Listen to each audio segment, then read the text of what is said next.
¿qué tal? Bienvenidos a Postdata, tercera edición. Ya pasaron el expresidente Lacalle Herrera, pasó la dama, una dama increíble, Cristina Morán. Y hoy tenemos otro honor enorme de tener, es periodista, expresidente de la República, senador, ex senador, escritor. Yo creo que está al límite de convertirse en un filósofo contemporáneo. Sanguinetti, bienvenido. Sanguinetti. Sanguinetti en italiano. En italiano. Y bueno, son los Gracias. ancestros, ¿no? Pero encantado. Gracias por la Gracias. la Hemos hablado presentación. muchas veces por radio, pero nunca así. Y a esta altura Cara a sí, cara. creo que somos un filósofo independiente, digamos así. Porque es lo que nos hace la vida, digamos, ¿no? Pese a que uno está en actividad política, en actividad periodística, en fin, en el debate. Una frase que me dijo recién fuera del aire, está biológicamente optimista. Como Es maravilloso. lo decía un gran presidente, Peñarol Washington Cataldi. Ajá. Biológicamente optimista. Y bueno, hoy creo que esa es una actitud ante la vida que ayuda. Creo que fue Artaud que dijo, si la vida fuese suficiente, el arte no tendría sentido. Y usted también se agarró mucho del arte, sabe mucho de arte. Yo siempre admiré, más que al político, admiré al hombre que sabe de arte, que colecciona arte, ¿lo ayudó? Es una de las mayores expresiones del quehacer humano. Sí. Uno dice, ¿dónde llega el ser humano, digamos, a las alturas? En un lugar en el cual, a su vez, la creación muestra las mayores facetas del espíritu. Bueno, eso lo muestra el arte en sus diversas expresiones. Sí, claro. Algunos más misteriosos, como la música, Sí. que es como una revelación, porque es difícil saber por qué una melodía nos emociona y otra no. Con las mismas 7 notas. Pero así es la vida, Claro. así es la vida. Y las artes plásticas, digamos, la pintura, la escultura, que a veces han sido, sí, también un instrumento de comunicación de ideas, ¿no, verdad? Los Vía Crucis Sí, sí. fueron un modo didáctico de la Iglesia Católica en un mundo de analfabetos de contarle la vida de Jesús, Sí. ¿no? Pero, sin embargo, siempre exalta. Y bueno, y en nuestro país, por ejemplo, es muy importante. En Uruguay tiene 2 dimensiones de la cultura Sí. que son desproporcionadas a su Sí. bajísima demografía. Sí, sí. Un país de poco más de 3 millones de habitantes, sin embargo, en el fútbol y en el arte Sí. está más allá de Bueno. esa limitante. Hay escuelas de pintores, hay escuelas. Bueno, incluso hasta hay una escuela, digamos, llamémosle universal, porque Literaria, con nuestra Benedetti, escuela Galeano. constructivista, Sí, sí. llamada Escuela del Sur, fundada por Torres García, es, digamos, uno de los pocos movimientos de arte en Latinoamérica que tiene una dimensión Sí, sí. reconocible y universal, digamos, ¿no?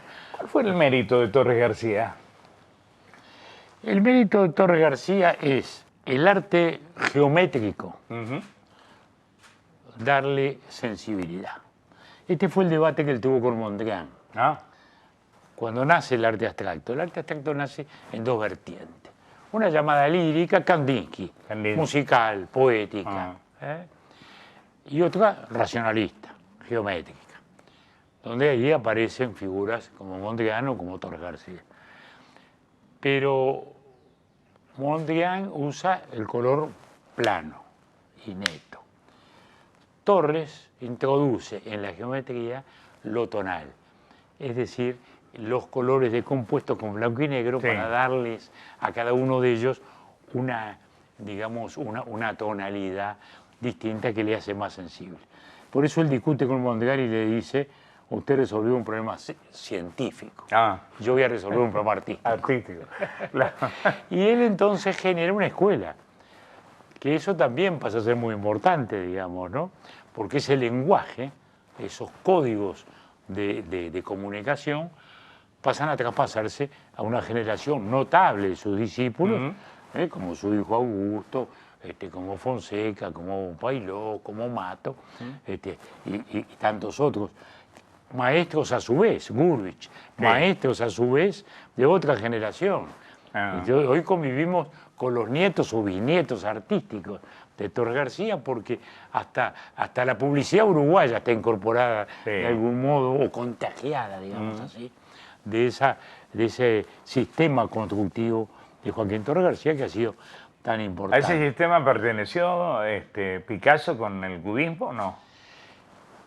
No, porque Picasso nunca fue abstracto. Claro. Picasso siempre pintó la realidad. Ujú. El cubismo era una descomposición de la realidad. Claro. Es decir, era reconstruir el objeto de la vida real, a formas, perfecto. y a partir de allí trasladarlas. Pero nunca fue abstracto. Paisajes o figuras humanas siempre tuvieron ese sentido, ¿no? El Guernica. Uno lo ve, ¿no? Bueno, ve los caballos, ve la gente, conmueve, ve la tragedia y sacude, digamos, con una recomposición. Ahora, en el Uruguay, Torres García tuvo una gran corriente, pero tuvo otra que lo discutía, o que lo discutió. O más bien Torres García discutía a los otros, a los coloristas y planistas, como Cúneo, por ejemplo, que fue muy importante también, un gran maestro. Hubo otras figuras singulares que están más allá de escuelas, como fue don Pedro Figari, por ejemplo, ¿no? Claro. Sin remontarnos a los clásicos, que son tan importantes en el Uruguay, porque Juan Manuel Blanes es, entre 1830 que nace y 1900 que muere, el pintor más importante en toda la región. En toda la región. Bueno, Pinturquiza, en el Congreso argentino está el famoso discurso de Roca, ¿no, verdad? ¿Cuándo se mete con el mundo del arte? ¿En qué época? Desde niño. ¿Ah, sí? Seguro, porque tenía dificultades con la aritmética en la escuela y entonces mamá me mandaba a la casa de una maestra, de una hermana de ella que era maestra y que era muy buena en la aritmética y me explicaba. Y el premio era llevarme al Museo Blanes. Donde están los grandes cuadros de Blanes. Y ahí fue naciendo una afición artística. La afición histórica venía de mi casa, ¿no? Mi padre me leía historia griega e historia romana en las noches de invierno, ¿no? Y me decía, aprendí historia romana, ahí está todo. Ahí está todo. Y está todo. Y está todo. Sigue estando todo. Y bueno, y de este otro lado me fue naciendo esa afición artística que, bueno, le llena a uno la vida y contagia a toda la familia. Sin duda. ¿Es agnóstico? Sí. Los agnósticos son los que no niegan la existencia de Dios, pero pretenden entenderla desde la razón, cosa que es imposible. ¿Y si la razón no nos lleva a creer, y la razón no nos lleva a afirmar lo que no existe, porque lo que no existe es imposible racionalizar. De ahí el agnosticismo. La fe es también, como decíamos hace un rato, de la música, es una revelación. Es algo que le llega a uno o no le llega, es algo que a uno le llega como explicación a sus misterios, a las angustias de la vida, a las cosas inexplicables de ella, a la majestad de la creación. Bueno, ¿le llega o no le llega? A mí nunca me llegó. Tuve instrucción religiosa de ella, mi padre era ateo, mi madre es católica, iba a un colegio laico, pero me mandaron a hacer instrucción religiosa también, tomé la comunión, tomé la confirmación. Los curas pobres tenían bastante expectativa en mí como alumno, pero le salí mal. ¿Y si algún día lo sorprende Dios? En buena hora, porque no es una mala compañía. No es una mala compañía. El agnóstico vive de ese mundo una vida más solitaria. No tiene a quien invocar. Es él y su destino. Es cierto. Él y la sociedad. No tiene a quien pedirle. Depende de sí mismo. O sea, si aparece, bienvenido. Nunca me apareció. Bien. Deja de ser presidente. Porque uno deja de ser presidente en 24 horas o es presidente en 24 horas. ¿Qué sintió cuando dejó la presidencia? Bueno, la dejé 2 veces. Sí. Una vez con una enorme tranquilidad. Una gran sensación de tranquilidad cuando terminé los primeros 5 años. De paz. ¿Y por qué? Bueno, porque era el desafío por la dictadura. Había que hacer la transición, había que recomponer la vida democrática del país, había que volver a los hábitos de comportamiento, al diálogo, al enfrentamiento político y administrar las pasiones que se heredaban de la dictadura. Porque una transición es una administración de sentimientos. El temor de los que se van, la impaciencia de los que vienen. Y entonces no es fácil esa administración y de eso depende el éxito Claro. de ese momento, de ese encargo, de ese desafío, que se hizo a su vez en un escenario análogo, aunque en todos lados con respuestas distintas. Porque la Argentina toma la democracia en el 83, Brasil y Uruguay en el 85, Sí. más tarde Chile en el 89, Paraguay también en el 89, Perú había pasado antes un proceso análogo, digamos así. O sea que era un momento de gran transición democrática. Sí, claro. Porque así como los años 70 habían sido años de golpes de Estado y de recurrencia de los golpes de Estado, estos años 80 fueron años de gran esperanza. Entonces, bueno, la primera salida he terminado en paz. ¿Por qué? Porque desde el primer día dije, el objetivo de mi gobierno es dentro de 5 años trasladarle la banda en paz y libertad, a un gobernante electo por el pueblo. Bueno, y lo logró.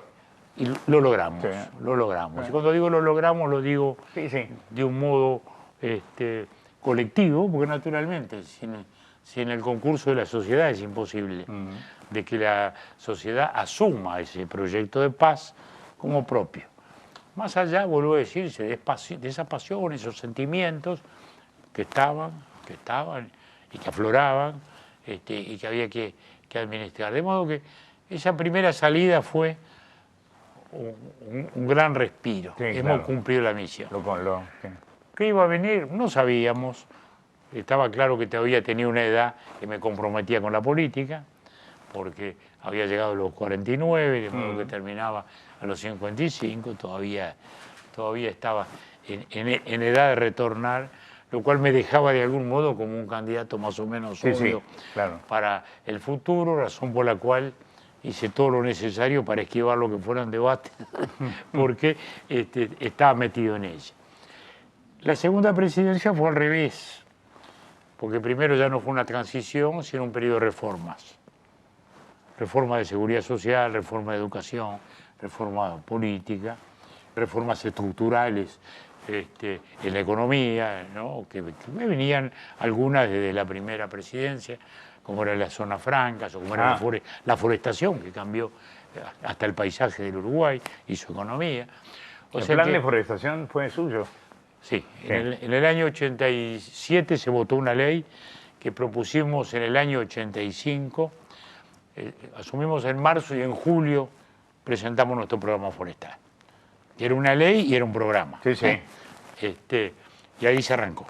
Y de 20.000 hectáreas forestadas del país, terminamos con 1.100.000 ahora. Increíble. Y con un producto de exportación. Que como bien dijo, cambió hasta el paisaje de Uruguay. Todo. Pasó. Y con un producto de exportación que hoy es el segundo todavía y que en pocos años va a ser el primero, aún más allá que la carne. Pero bueno, por eso la segunda presidencia fue distinta. El debate de la seguridad social, el debate de la educación, como siempre, un debate homérico, como son todos los debates de la educación. Entonces nosotros, con las escuelas de tiempo completo, con la transformación de la enseñanza secundaria, de pasar de enseñanza de asignaturas, enseñanza de áreas del conocimiento, centro de formación docente en el interior, todo un debate impresionante, bachilleratos tecnológicos, bueno. Por supuesto, oposición tremenda de las organizaciones sindicales de educación, que son uno de los reductos más conservadores de la América Latina. Nunca quieren cambio.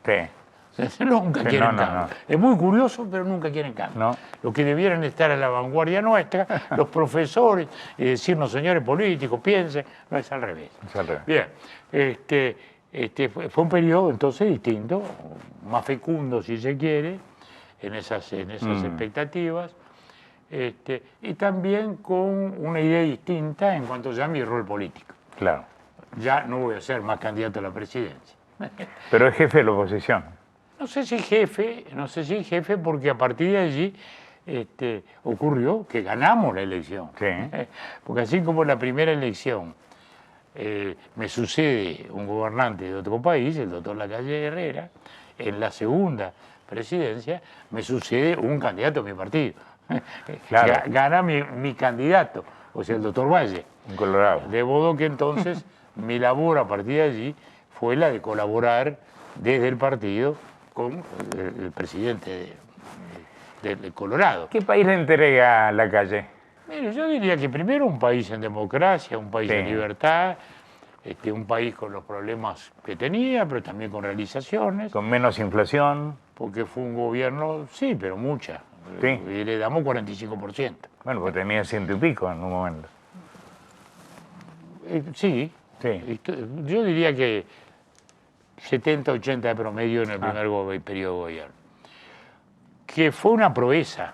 ¿Sí? Recuerdo que el primer ministro de Italia, Bettino Craxi, un día viene y me dice, pero dígame, todo el mundo habla de la estabilidad del Uruguay y tiene 70, 80% de inflación. Le digo, muy simple, muy simple. En la Argentina hay 1000%. Sí. En Brasil hay 1200%. En consecuencia, nosotros tenemos que tener una inflación compatible con esa locura de precios relativos en nuestra frontera para sobrevivir. Entonces, lo que usted oye como estabilidad quiere decir previsibilidad. Sí. Es decir, si nos va muy bien un año, vamos a tener 70, si nos va mal un año, podemos tener 90. Sí. Pero tampoco podemos ir a un programa de ajuste de caída de la inflación, pues nos va a llevar a la catástrofe en medio de la locura de precios en los costados, que es un poco lo que le está pasando ahora al Uruguay. Sí. Fíjese usted lo que es la frontera nuestra. Nosotros no tenemos frontera, de hecho. Sí. Con Brasil, de hecho y derecho, no tenemos frontera. Rivera, hay una calle. Rivera, el Chuy, somos una calle que nos separa. Y con Argentina hay 2 ríos, pero el río Uruguay se pasa en Chalana, o se pasa en el auto con los puentes. Entonces sí, pero nosotros ahí, en la segunda presidencia, es donde definitivamente volvemos a la inflación de un solo dígito. O sea, recibimos en 45 y terminamos en 5. O sea, que entregamos el gobierno con un 5%. ¿Sirve el Mercosur? La verdad. Mercosur, por supuesto que sirve. Lo que tiene que servir más. Ese es el Pero, punto. doctor, yo para venir, si viniese de Buenos Aires a Montevideo, tengo que hacer migraciones en la Argentina, migraciones en Uruguay, yo recorro Europa y nadie me pide un documento. Nadie me pide nada. Ando en auto por Europa con mis hijos y eso sirve. Acá no. Eso es lo que nos ha faltado. Pero no porque la idea sea inválida. No porque el Mercosur nos sirva. Pero hoy el presidente quiere hacer un tratado de libre comercio con China y lo están puteando de todos lados. Y tiene derecho. Entendámonos. ¿Qué fue el Mercosur? El Mercosur fue una gran idea que nació en medio del elán, del entusiasmo y la esperanza de la reconstrucción democrática, con la idea de ir hacia algo como la Comunidad Europea. Claro. Ese era el objetivo. Y se definía muy bien como un regionalismo abierto. No era una nueva fortaleza neoproteccionista que cambiábamos el límite de los aranceles de importación de las fronteras nacionales a las regionales, sino que era un espacio económico mayor para especializarnos cada uno en lo que mejor pudiéramos hacer y insertarnos mejor en el mundo. Eso es lo que llamábamos regionalismo abierto. Sí. Y eso empezó a funcionar y muy bien. Los primeros 9 años funcionó muy bien. A partir de la devaluación brasileña del 13 de enero del 99, tocamos ya una realidad que era la simetría que teníamos adentro. Tal cual. Si uno de los socios es el 80% de la relación, bueno, se resfría y el resto tiene neumonía. Sí. Y a partir de allí empezamos en una situación compleja y difícil, en el cual los 3 socios tuvimos que sobrevivir como pudimos ese acontecimiento. Luego vinieron los gobiernos Kirchner que no cumplían nada de los fallos, de las decisiones del Mercosur, y entramos en un periodo, yo diría, de estancamiento relativo. El comercio creció como antes no existía, era muy escaso el comercio. Sí. Argentina y Uruguay no tenían comercio, una cosa increíble. Una locura. Exportábamos arena y piedra, nada más. Sí. Arena y piedra, como la que exportamos para construir el puerto de Buenos Aires. Sí, sí. Entonces, no exportábamos nada. Y la Argentina igual hacia nosotros. Brasil teníamos algunas, pero luego el crecimiento creció y para el Uruguay, bueno, es una cuarta parte de su exportación. Sí. Entonces, no es baladí, no es un tema insignificante para nosotros en el terreno comercial, tampoco en el terreno administrativo. Lo que ocurrió fue que nos empezamos a estancar. Y luego ocurrieron cosas muy trágicas, como aquel debate inverosímil con la Argentina Sí. Sobre la instalación de la fábrica de celulosa en Uruguay y el conflicto de Gualeguaychú, que se dio con la presidencia del doctor Vázquez, un gobernante socialista, Sí. que se suponía, como se supone ahora, a veces, a mi juicio ficticiamente, que era muy correligionario de los gobiernos kirchneristas. Que es una de las tantas fantasías que ocurren en nuestra América Latina, porque por izquierda se entiende la cosa más variada. Entonces, eso fue la expresión, digamos, de las limitantes que estábamos teniendo, de cómo los intereses nacionales caían en el egoísmo nacional.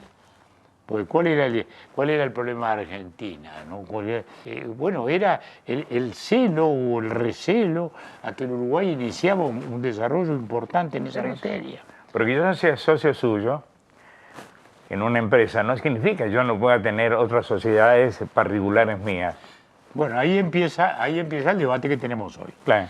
Entonces nosotros decimos, originalmente fuimos un regionalismo abierto. Ojalá pudiéramos toda esta sociedad negociar con otros socios. ¿Qué? Lo estamos negociando hace 30 años con la Comunidad Europea, Sí. con la cual es muy difícil negociar, porque al final siempre predomina el interés egoísta de ese ancestro agrícola que todavía mueve a Francia, Sí. ¿no? Sí, sí. Y que hace que al final nunca pueda llegarse a un acuerdo, porque esa es la realidad. Hasta ahora sí. Personalmente firmé el acuerdo en el solemne patio de los espejos del Palacio de Oriente con toda la gobernanza alemana de la época de Kohl, de Felipe González, Chirac, de todo el mundo, muy bien. Ese fue el acuerdo marco para iniciar la negociación con la Comunidad Europea. Han pasado 35 años y seguimos igual. Es decir, que ahí nos ha fracasado eso, no hemos sabido quizás lograr lo mismo con otros espacios, y el Uruguay está reclamando, sí, que esto se flexibilice, que se renegocie, que se rediscuta. Hasta ahora hemos estado chocando, blanco-negro, negro-blanco, no es bueno. No. Personalmente creo que en algún momento aparecerá la madurez, porque el Uruguay no está pidiendo algo que le va a dañar a la Argentina o a Brasil, ¿no? Nosotros tenemos un tratado de libre comercio con México, por ejemplo. Sí. Nos costó 2 gobiernos, porque lo empezamos en nuestro gobierno y se terminó en Jorge Valle. Fueron 2 años y medio de convencer, fundamentalmente a Brasil, de que lo que le convenía al Uruguay no necesariamente le dañaba le perjudicaba a Brasil o a la Argentina. No. Al final se entendió y nos dieron la autorización o el consenso para firmar ese tratado de libre comercio con México. Es algo parecido a lo que estamos hablando hoy. Señores, déjennos buscar una flexibilidad. ¿La queremos buscar juntos? Fantástico. Claro. Pero si tenemos el ánimo de abrirnos... Pero si Argentina corta la exportación, corta la importación... Ahora, si no tenemos por eso el ánimo de abrirnos... Por eso. Entonces la cosa se hace muy difícil. Nombró a mamá, ¿cómo se llamaba? Se llamaba Emma Coirolo Saravia. Era nieta de un gran caudillo legendario blanco. O sea, mi abuela Regina Saravia, era hija de ese caudillo llamado Chiquito Saravia, hermano de Aparicio Saravia. Chiquito muere en la Revolución del 97, Aparicio muere en la de 1904 después. ¿Y los dos eran blancos? El cerno del blanquismo. Es decir, la campaña de la calle, como figura emblemática del partido, ponía a Aparicio. Claro, no ponía ni a Uribe ni a su abuelo Herrera, ¿no? Que no figuraban, figuraba Aparicio. ¿Y por qué? Porque es el héroe romántico. Sí, claro. El héroe romántico que muere combatiendo por su partido, por sus ideas. De modo que fíjese, En mi casa había una muy fuerte tradición blanca por mamá. Mi abuela vivió hasta los 100 años. ¿100? Sí, a punto de cumplir 100 años, de modo que vivió 100 años. Sí, claro. Y vivió todo eso y la disfruté, porque hablé muchas veces con ella, de todas estas cosas también. Y del otro lado, mi abuelo Sanguinetti, colorado, militar voluntario en el 97, ya militar de tropa de filas en el 1904. En la batalla de Tupambaé en 1904 tuvieron mis dos abuelos, uno a cada lado. Uno a cada lado. Los dos sobrevivieron. Mi abuelo Sanguinetti herido, que ya había sido herido en el 97. Bueno, y ahí hay una raíz colorada muy profunda, que es la que me llegó a mí. Que es la que me llegó a mí. Así en casa, yo le diría que nadie me influyó en nada, con lo mismo el tema religioso. Iba a un colegio laico, me mandaban también a hacer enseñanza religiosa. Querés lo que quieras. Y lo mismo pasó desde el punto de vista político. Mis tías coloradas me llevaban a actos colorados, no papá, mis tías. Y algunos de mis tíos blancos me llevaban también a los actos blancos. Del nacionalismo independiente, porque mi abuela no era herrerista, no quería nada de Herrera, muy blanca pero no quería Herrera. Ella era blanca independiente, que era otra corriente. El diario El País, digamos, para hablar en términos actuales. Digo que bueno, esa fue mi escuela, la escuela de tolerancia. La escuela de tolerancia yo la viví en mi casa. En mi casa. La viví siempre en mi casa, en todos los terrenos. Ahí aprendí todo, pero no porque me lo enseñaron, sino porque la vida me lo enseñó. Hay un libro suyo, no me acuerdo el título exacto, pero que en el título está la palabra democracia. Algo como que la democracia no funcionaba bien. Y yo le dije al actual presidente en la última entrevista antes de las elecciones, de Argentina, digo, que la democracia, no él, no Cristina, no los presidentes que tuvimos, no ellos, pero sí la democracia estaba en deuda con el pueblo, porque Alfonsín nos dijo que con la democracia se come, se educa, se crece, y ni comimos, ni crecimos, ni nos educamos. Bueno, quizás fue un exceso de lenguaje de mi queridísimo amigo. No, yo también lo amaba, pero Raúl Alfonsín. La democracia nunca cumplió con las expectativas del... La democracia no le asegura ninguna de esas cosas. La democracia es otra cosa. ¿Qué es? La democracia es un sistema institucional que le asegura a usted las libertades fundamentales, las libertades cívicas fundamentales, que terminan siendo, en lo principal, un ejercicio en virtud del cual usted, por un método pacífico, puede cambiar de gobierno si no le gusta. Eso es la democracia. No le aseguro un buen gobierno a la democracia. No. Porque el buen gobierno depende de usted, no de la democracia. El buen gobierno no depende de las instituciones abstractas de una constitución, depende de su voto. Porque en la América Latina parece que los votantes no existen. Bueno, pero si me compran el voto, porque uno llega a la... ¿Cómo están comprando? Y bueno, hay uno que compra y otro que vende. ¿Quién tiene la culpa? Quizás los dos, ¿no? Entonces, uno en América Latina anda por aquí y por allá y parece que nadie votó a nadie, ¿no? Porque uno va al Perú y dice, vos Fujimori, y bueno, sí me lo votaron. ¿O no? Sí, y lo religieron.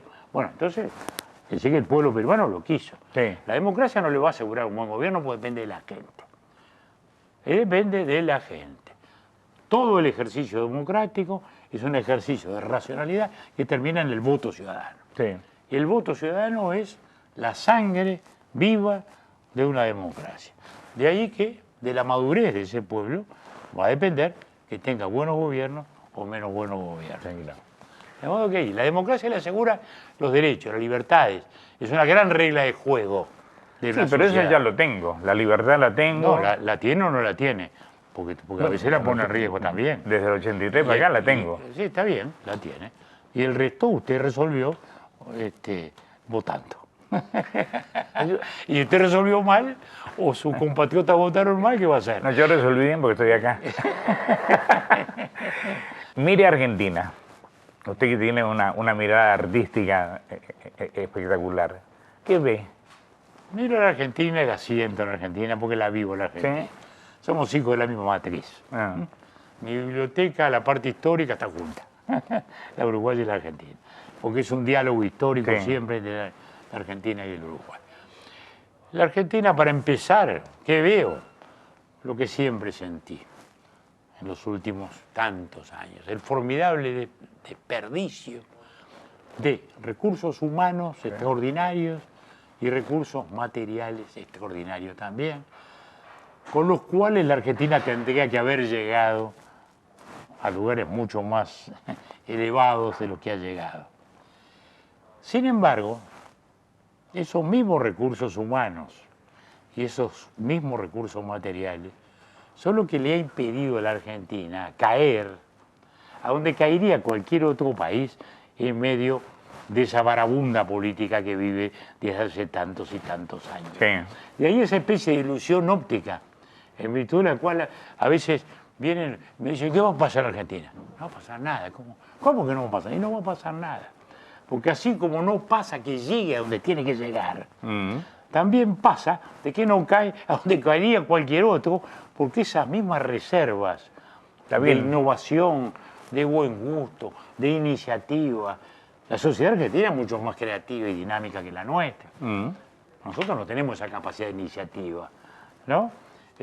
Tenemos otras cosas, sí, que nos diferencian de algún modo, en el plano político fundamentalmente. Sí. ¿Cuánto tiene que ver la corrupción para que esté tan mal la Argentina? Y tiene mucho que ver, tiene mucho que ver, tiene mucho que ver. Pero también yo creo que la corrupción, cuando hay corrupción política, hay corrupción en la sociedad. Sí, claro. La corrupción política no es un clavel del aire de políticos que se dejan corromper.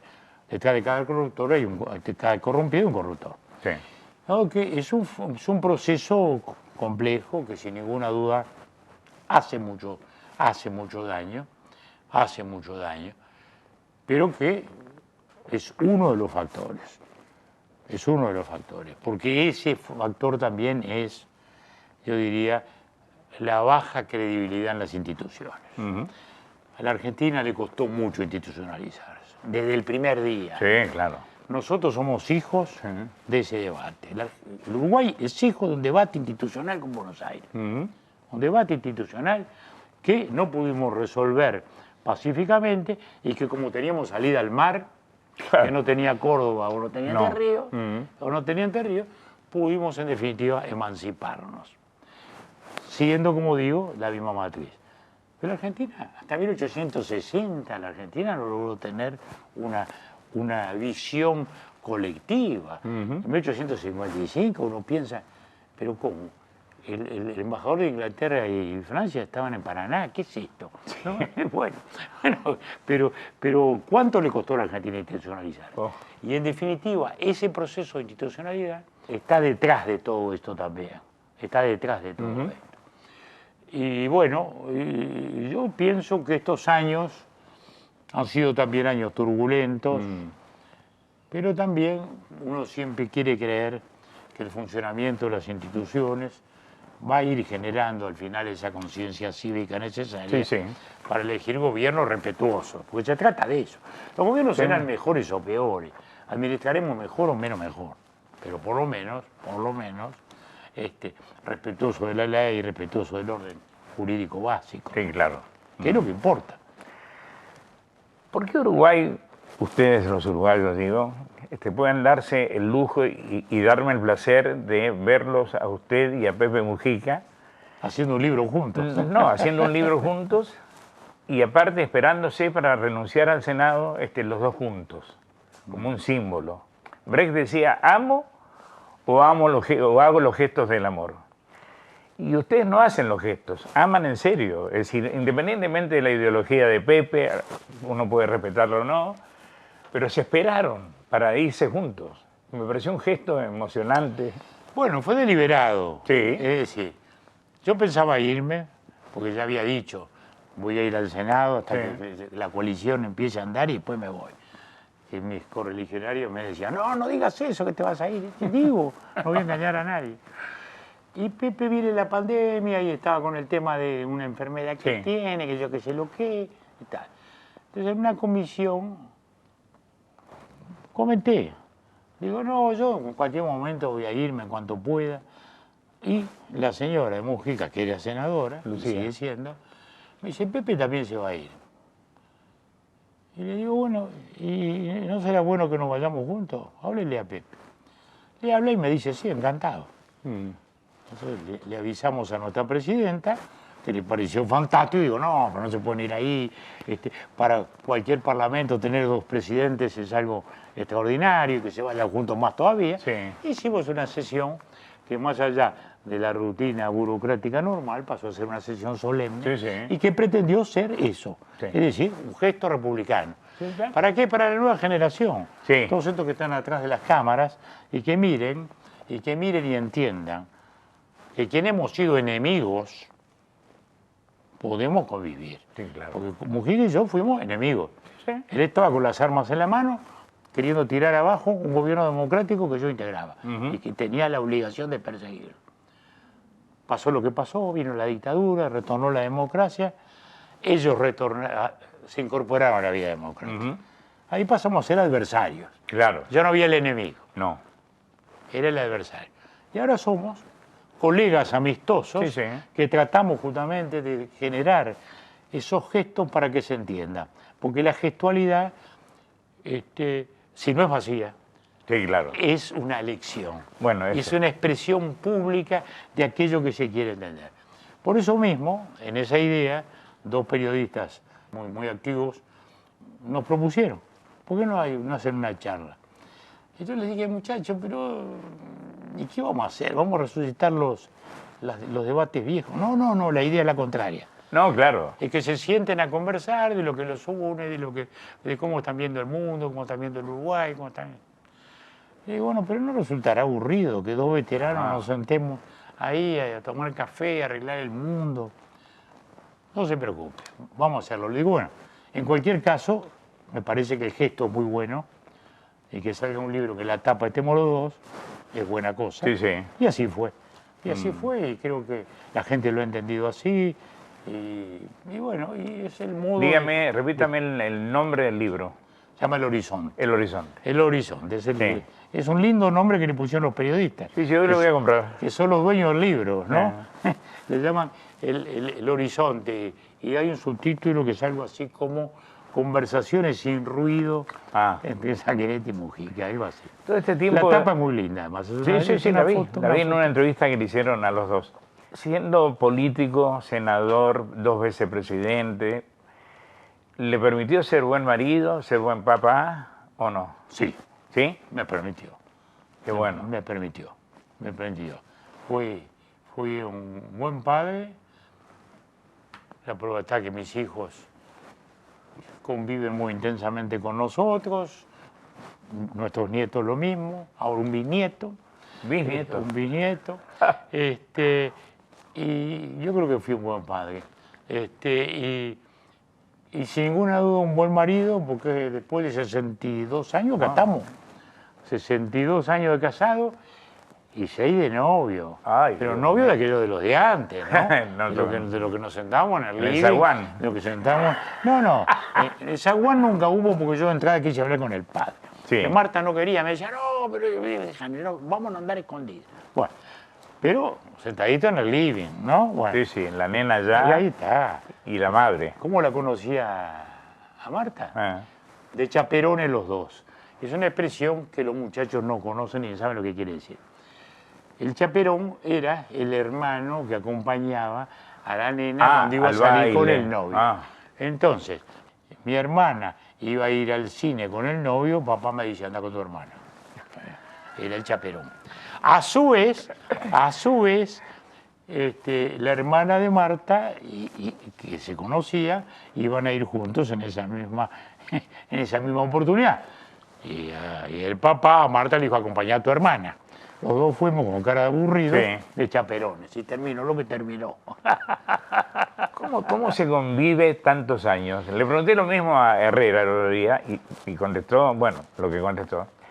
Le pregunto a Sanguinetti, ¿cómo se convive con Marta tantos años? Mire, yo creo que hemos convivido siempre porque nunca nos ganó el aburrimiento. Ah, qué bueno. Nunca nos ganó el aburrimiento. Siempre estamos discutiendo. Recuerdo que una vez un nieto dice, pero ¿cómo es esto? Ustedes pelean todo el día, otros se divorcian. ustedes no. Digo, no, nosotros no peleamos, nosotros discutimos. Claro. Somos muy distintos de carácter.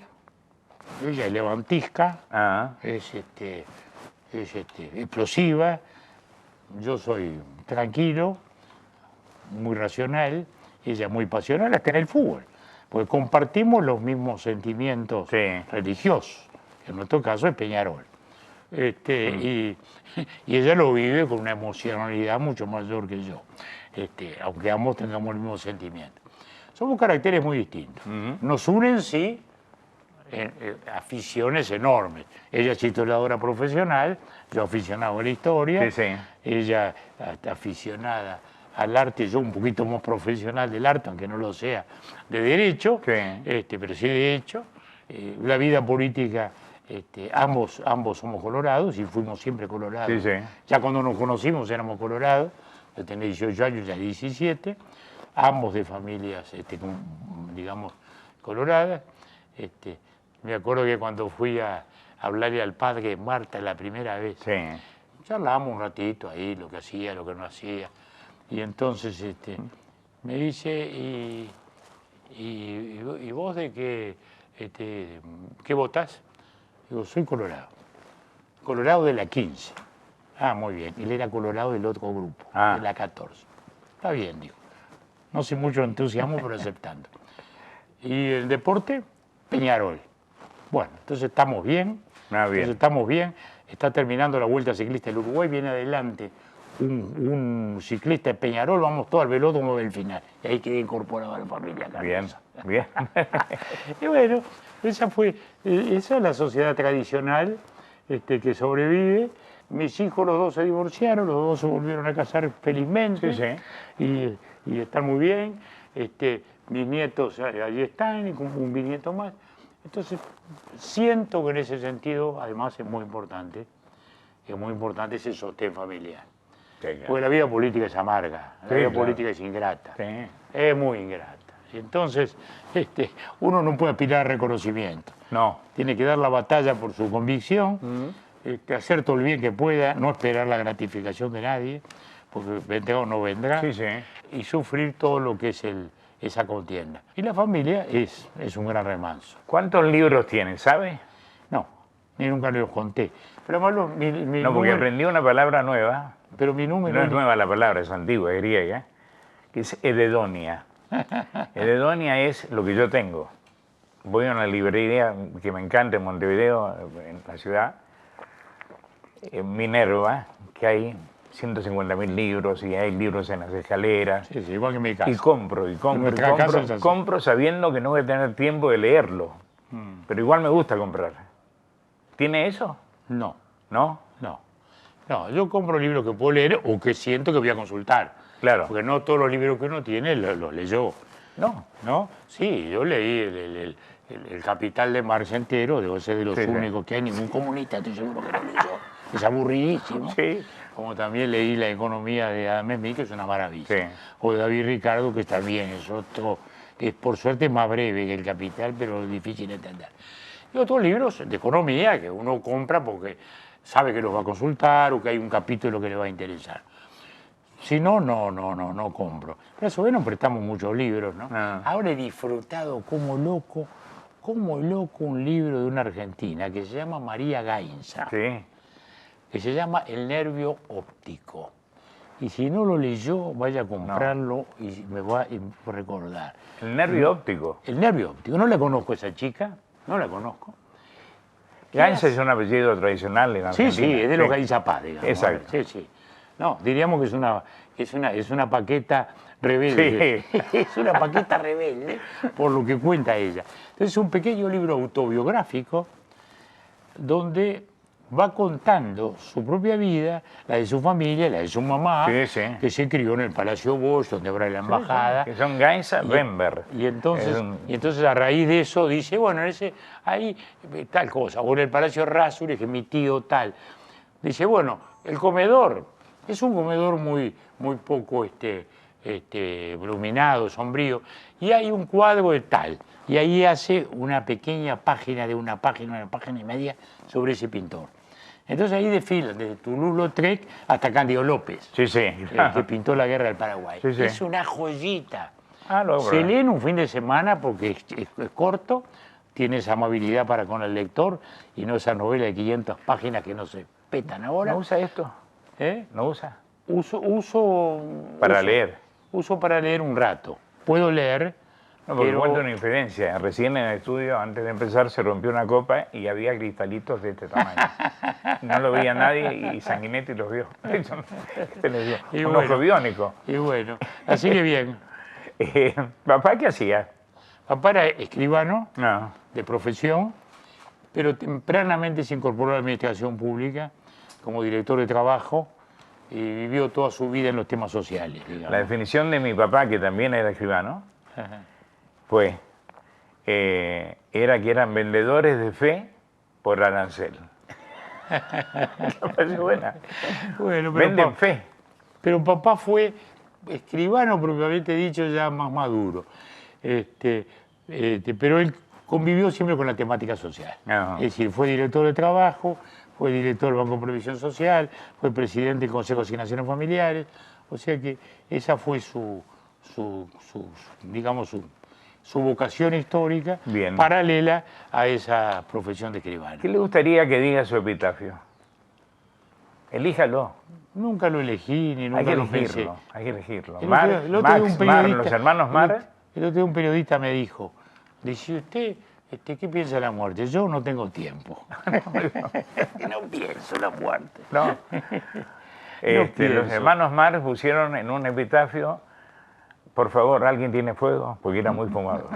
El otro puso, estuve en hoteles mejores que este. Sí, sí. La Calle puso su epitafio, vine, aprendí, creo, y era un lindo epitafio. Yo lo tengo. ¿Usted no lo eligió? Como le dije, no pienso demasiado en la muerte y nunca se me ocurrió poner un epitafio. Yo le voy a dar uno. A ver. No, cuando lo piense. Cuando lo piense. Bueno, mira para atrás en su vida, a la edad que tiene. ¿Qué ve? Bueno, veo recuerdos, sentimientos, personas. Empieza mi madre, que murió joven, sigue con mi padre, sigue con mis abuelos, y sigue luego. Entonces uno ve una gran película, Sí, sí. un gran documental, Sí, sí. en el cual le aparecen rostros, situaciones, momentos, emociones y pasiones, algunas gratas, otras menos, pero que sin embargo me dejan una sensación de equilibrio con mi vida. Es decir, no pienso, debió haber sido... No se arrepiente de nada. No me arrepiento de las cosas que intenté hacer o que Claro. hice. Muchas no las logré hacer, aunque las haya intentado. Hay otras que me gustaría haber sido. Me hubiera encantado ser un gran pintor. Claro. Y soy un pintor aficionado, nada más. Con una técnica razonable con la cual puedo hacer una buena copia, pero con escasa creatividad. Elíjame el cuadro de su vida. Si tiene que elegir un cuadro, ¿cuál elige? Es muy difícil elegir eso de los cuadros que uno tiene, digamos, ¿no? No, yo tengo uno preferido. Ya, Un Alonso. Un bodegón. Uno de Alonso. Está bien. Sí. Es una buena elección.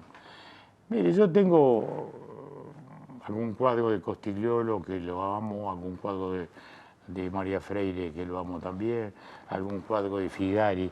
Ah, Tengo una Luna de Cuneo, que es herencia de mi suegra. Y de repente, si usted me dice cuál es el cuadro que más me gusta, uno chiquitito así, Sí. de Washington Barcala, sí. que es una naturaleza muerta que se compone con una manzanita en tela, un gesto acá y una telita pegada acá. Modelo de equilibrio y sensibilidad. Increíble, increíble. Si no supiese su fecha de nacimiento, ¿qué edad se pondría? No, nunca he pensado en eso. Bueno, los piénselo años que tengo los voy piénselo teniendo. conmigo, Tengo ¿no? 86 y no los escondo. Pero usted no sabe la fecha de nacimiento.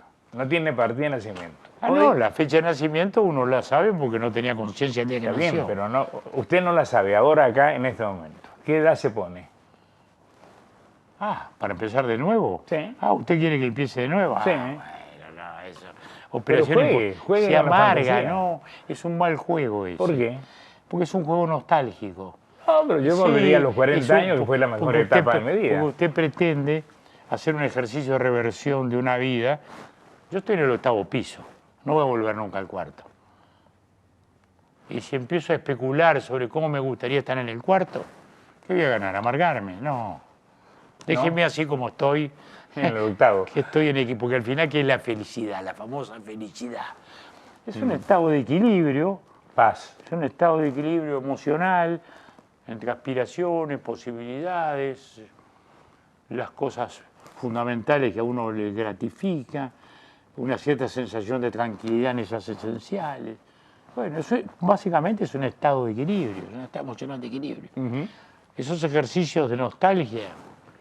La nostalgia. Primero es tratar de recordar cuál fue el mejor momento de mi vida. No, la nostalgia en el buen sentido. Sí, es sí, un- sí. es una nostalgia es agradable. Sí, claro. Es ambivalente. Sí, Porque uno habla de algún paraíso perdido. tal cual. Pero también vuelve a disfrutarlo en la evocación, Ujú. en la medida en que uno lo disfrutó. Sí, sí. Si no lo disfrutó, al revés, se puede llegar a amargar. Entonces, no volvamos al pasado, dejémoslo allí. Ok. Un placer tenerlo acá, en verdad. Encantado. Encantado Encantado. La última, cortita. La última. ¿Se puede ser presidente si no es un hombre culto? Yo quiero presidentes cultos. Mire, eso depende de los países. Que hayan leído Grecia, Roma, Oiga, que tengan eso, historia. mire, eso depende de los países Ah, y de las sociedades. En Francia no hay posibilidad de presidentes incultos. no. No. O son cultos o no son presidentes. Un presidente que no escribió un libro, lo van a mirar regular. Estados Unidos al revés. Sí. Estados Unidos no quiere presidentes intelectuales. Estados Unidos quiere presidentes buenos ciudadanos, Sí, buenos sí. pagadores de impuestos Sí, sí. y fieles republicanos. Lo más parecido a él como votante que puedan encontrar. Las dos tradiciones valen. Sí, sí, claro. Las dos son válidas. Las dos son válidas. En un país como el nuestro, yo también quiero un presidente culto. ¿Por qué? Sí, Porque este es un país pequeño entre dos gigantes. tal cual. Este es un país que ha tenido que pelear siempre por su sobrevivencia. Y sin conciencia histórica es muy difícil Sí, claro. hacerlo. Y bueno, yo creo que hemos tenido presidentes cultos. Gracias por venir.